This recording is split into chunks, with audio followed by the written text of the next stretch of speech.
अरविंद केजरीवाल को जेल हो गया है। वो 28 तारीख तक का रिमांड में भेज दिए गए हैं। तो मैं ये नहीं कहती हूँ कि उन्होंने भ्रष्टाचार नहीं किया होगा, उन्होंने किया होगा, लेकिन उन्हें जेल में भेजने के लिए जिस सरकार के कहने पे ईडी उनकी रिमांड ले रही है, उनके भ्रष्टाचार उनसे ज़्यादा है। और जिनके सामने उनकी सुनवाई हो रही है, यानी जुडिशरी के सामने, वो उनसे भी ज़्यादा भ्रष्ट है। क्योंकि अरविंद केजरीवाल ने अगर भ्रष्टाचार किया है तो बंगाल में भी तो बुआ बबुआ ने किया है। इतने इतने पैसे निकल रहे हैं, उसके बावजूद शीर्ष तक का पहुंच ही नहीं रहा है सरकार की सीबीआई ईडी। यहाँ तक कि बंगाल के हाई कोर्ट के जज लोग लताड़ लगा रहे हैं, बोल रहे मामला क्या है भाई, कब तक का नीचे नीचे लोगों को पकड़ते रहोगे, शीर्ष तक का कब पहुँचोगे। जज खुद पूछते ईडी सीबीआई से, और ईडी सीबीआई बगले हाँकते रहते हैं और छोटे मोटे छुट भैया लोगों को बस पेश करते रहते और लंबा खींच रहे जांच को।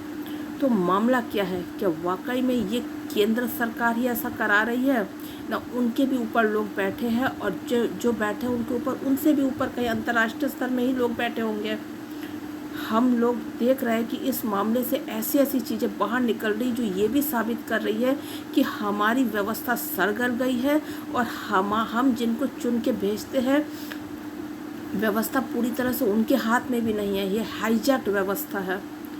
मैं इसे समझाती हूँ। ये जो अरविंद केजरीवाल अंदर गया है, तो इसने भ्रष्टाचार किया होगा, तो क्या इलेक्टोरल बॉन्ड के मामले में जो कुछ सामने आ रहा है, ये भ्रष्टाचार नहीं है? क्या इनको जेल में नहीं जाना चाहिए? क्या ये जेल में जाएंगे? और ये जो बंगाल में जो भर्ती घोटाले निकल रहे, बार बार करोड़ों रुपए जब्त हो रहे हैं, तो 2 लोगों को सिर्फ करके जेल में डाल के, एक अनुब्रत मंडल और एक पार्थ चटर्जी को डाल के इतिश्री कर ली गई है। लेकिन जो ही मामला आरटीआई के दर्ज होने पर एक सीबीआई इंक्वायरी ऑर्डर हुआ हेल्थ पे, मेडिकल कॉलेज रिक्रूटमेंट में जो फेक एसटी सर्टिफिकेट के जरिए जनरल वाले एसटी सीट ले रहे थे, उस पे जो ही जज ने सीबीआई इंक्वायरी किया, पूरा सिस्टम हिल गया। क्यों भाई, क्यों हिल गया? फिर मामला गया सुप्रीम कोर्ट, और सुप्रीम कोर्ट में जज चंद्रचूड़ ने उस मामले को अपने अंडर रख लिया।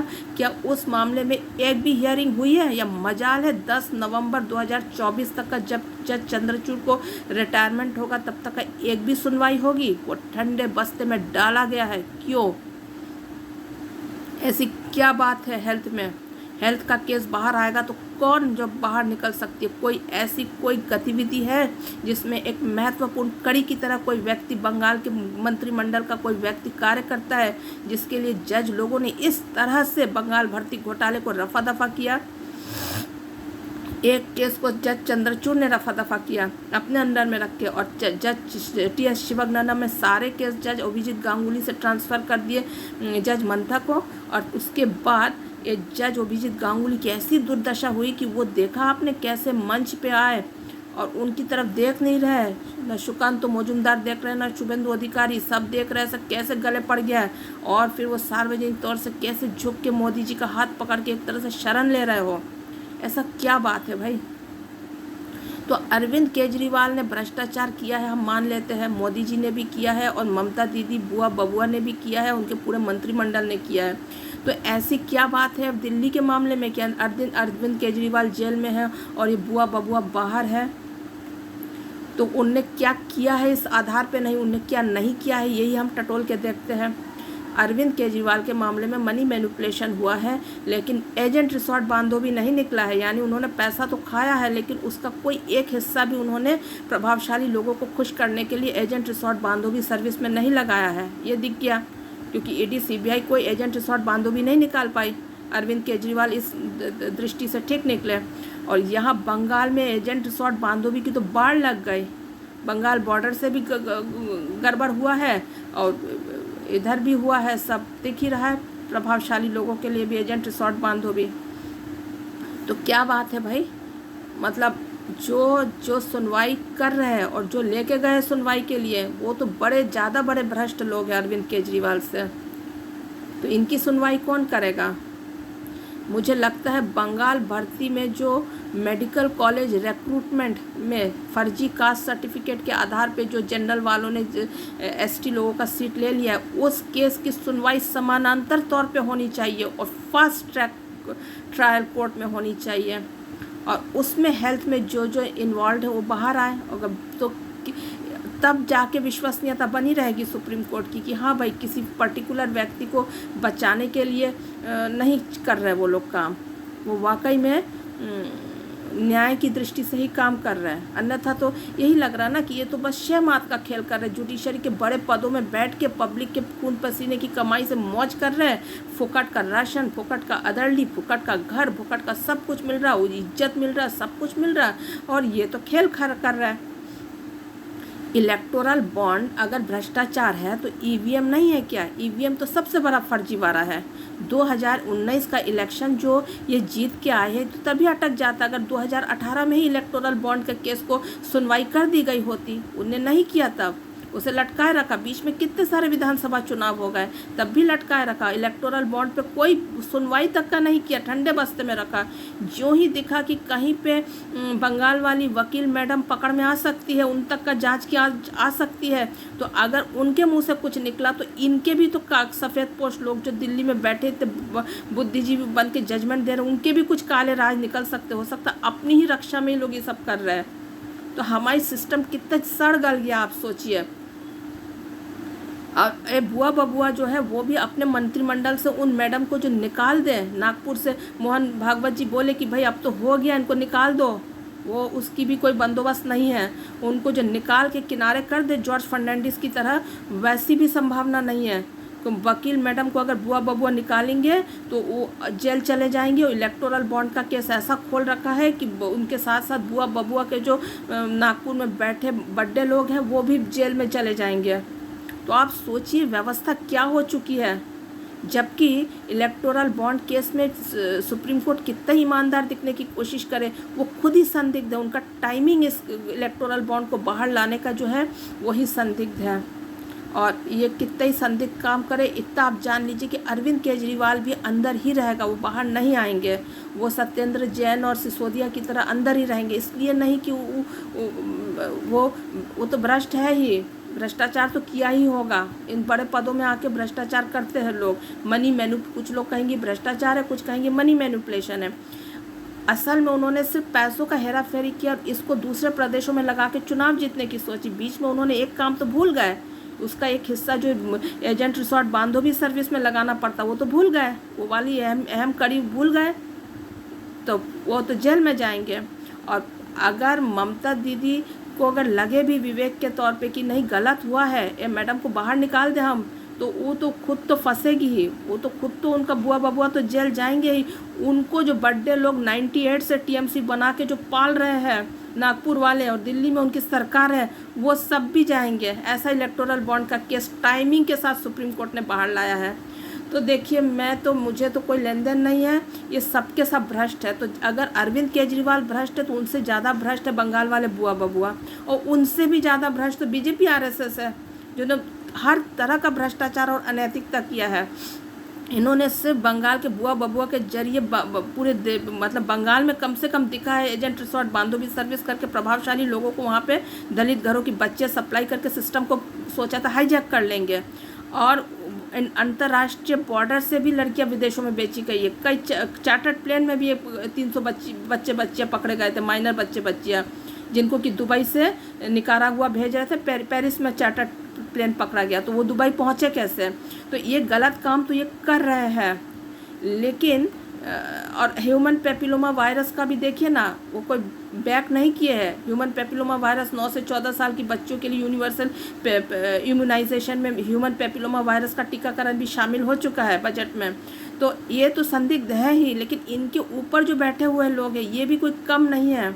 और इनको जहाँ से इलेक्टोरल बॉन्ड वगैरह के लिए ताकत मिल रही है ना, तथाकथित पब्लिक इंटरेस्ट लिटिगेशन करने वाले सिविल सोसाइटी के लोग और ये जो विपक्ष है, ये भी फालतू लोग ही है। इन्होंने अपने ज़माने में बहुत संभल के यही सब इन्हीं सब हरकतों को, इन्हीं सब गतिविधियों को तुष्ट किया है। एजेंट रिसोर्ट बांधवी सर्विस ये भी चलाते थे, ये भी इनको जजमेंट के लिए पैसों के साथ, घूस के साथ ये लड़की वड़की सप्लाई करते थे और बुद्धिजीवी अंदाज में ऑर्डर करके जजमेंट देते थे और हम लोग सोचते थे महान कुछ हो गया है। दिक्कत ये हुआ कि बीजेपी आरएसएस ने कोरोना के समय जब सारे रेड लाइट एरिया ठप थे, इन्होंने इस चीज़ों को इन्होंने कॉरपोरेट जामा पहनाने की कोशिश की और यहीं पे फंस गए हैं। तो मुझे लगता है ये जो पूरा सिस्टम है एकदम सर गल गया है और हम लोग जो है हमारे राष्ट्र को हमने ऐसे ही छोड़ रखा है। गणतंत्र के नाम पे एक सड़ी गली व्यवस्था को हम ढोए जा रहे हैं और ये जो जज जो बैठ के जो कर रहे हैं ये खुद ही अपराधी है, दिख रहा है साफ।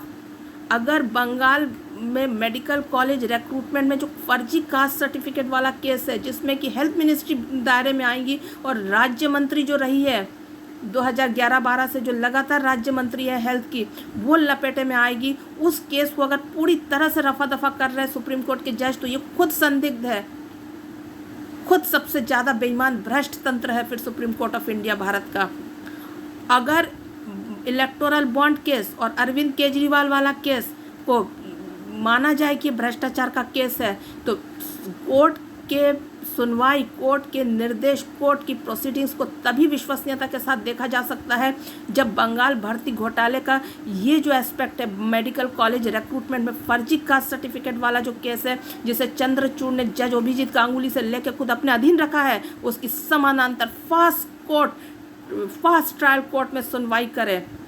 अगर हिम्मत है तो ये करे और नहीं तो फिर खुद भी संदिग्ध है, जान ले और देश की जनता भी जान ले कि अरविंद केजरीवाल भ्रष्ट है, हमने मान लिया, उससे ज़्यादा भ्रष्ट है बुआ बबुआ बंगाल के, तो वो क्यों नहीं जेल में जा रहे हैं। और बंगाल का पूरा कैबिनेट टेंटेड है तो वो राज्य मंत्री क्यों नहीं जाती है जेल में, वकील मंत्री जो सारे डिपार्टमेंट्स के राज्य मंत्री बनी हुई है और एक डिपार्टमेंट की फुल मिनिस्टर है। और ये बीजेपी आरएसएस तो दिख ही रहे इन्होंने भ्रष्टाचार किस तरीके से संस्थागत तरीके से अंजाम दिया है। इनका तो कानूनी आपराधिक था, उस आपराधिक कानून को तो डे 1 में सुप्रीम कोर्ट को खारिज करना चाहिए था। वो क्यों चुपचाप बैठे हुए थे? उनकी टाइमिंग देखिए, वो खुद भ्रष्ट है। और ये जज जो है ये पूरी तरह से ये भी कोई एकदम इंडिपेंडेंट नहीं है, इनके ऊपर भी लोग बैठे हैं, ऐसे लोग जो इनको योर ऑनर तो कर रहे हैं, जिनको हम कह सकते हैं सफ़ेद पोश काला कोटधारी जिहादी बोल सकते हैं। इनके डोर विदेशों में है, ये हमारी नीतियों को सुप्रीम कोर्ट के जजमेंट के जरिए प्रभावित करते हैं। तो ये कोई कांग्रेस और आप और ये जो जितने विपक्ष जो साथ दे रहे हैं अभी, और बहुत सारे सफ़ेद पोश काला कोटधारी जो सड़कों पे आए हैं, वो भी कोई बहुत ज़्यादा विश्वसनीय नहीं है। लेकिन इन सब में मुझे तो ऐसा लगता है अरविंद केजरीवाल सबसे कम भ्रष्ट है, कम से कम अनैतिक तो नहीं है। इसके यहाँ पे मनी मैनिपुलेशन मिला है, मनी ट्रेल जैसा तैसा दिखा रहे हैं, मनी ट्रेल तो असल में बीजेपी आरएसएस का दिख रहा है, अरविंद केजरीवाल का तो दिख भी नहीं रहा है। क्योंकि अरविंद केजरीवाल के खिलाफ जो सरकारी गवाह इन्होंने खड़े किए हैं वो खुद ही उसके यहाँ पे ईडी रेड पड़ चुका है और उसने 44 करोड़ रुपए बीजेपी आरएसएस को इलेक्टोरल बॉन्ड में खरीद के दिए हैं। और औरोबिंदो फार्मा का रेड्डी नाम का एक व्यक्ति है, वो खुद सरकारी गवाह बना है। तो मनी ट्रेल तो बीजेपी आरएसएस के खिलाफ दिख रहा है। खैर, अगर ये अरविंद केजरीवाल ने भ्रष्टाचार किया भी है तो एक बात तो साफ है, इसने कम से कम एजेंट रिसोर्ट बांधवी खोल सर्विस दे के जुडिशरी के जजों को खुश नहीं किया है। हाँ, और इसमें अगर इसने नहीं किया तो कम से कम दूर दराज के इलाकों की गरीब दलित घरों की बच्चियों का शोषण में इसका हाथ नहीं है, इतना तो साफ दिख जा रहा है। अरविंद केजरीवाल का भी तो सबसे कम भ्रष्ट दिख रहा है मुझे, इसीलिए ये अंदर गया है। अगर वाकई में सीजन्ड भ्रष्टाचार वाला व्यक्ति होता तो बुआ बबुआ की तरफ बाहर रहता और एकदम अनैतिक अगर होता तो फिर तो कोई केस ही नहीं होता। बंगाल में तो बुआ बबुआ के खिलाफ कम से कम केस हो रहा है, ईडी बुला रहा है बबुआ को पूछताछ के लिए। लेकिन बंगाल मंत्रिमंडल में जहाँ हर एक को, कोई काउंसलर नहीं बच रहा, कोई एमएलए कोई एमपी नहीं बच रहा, हर किसी को बुला के ईडी सीबीआई जांच पड़ताल कर रही है, पूछताछ कर रही है। कैसे एक महिला वकील मंत्री पूरी तरह से सीन से आउट है? कौन है उनके ऊपर? क्या चंद्रचूड़ खुद है उनके ऊपर? जवाब देंगे। वंदे मातरम।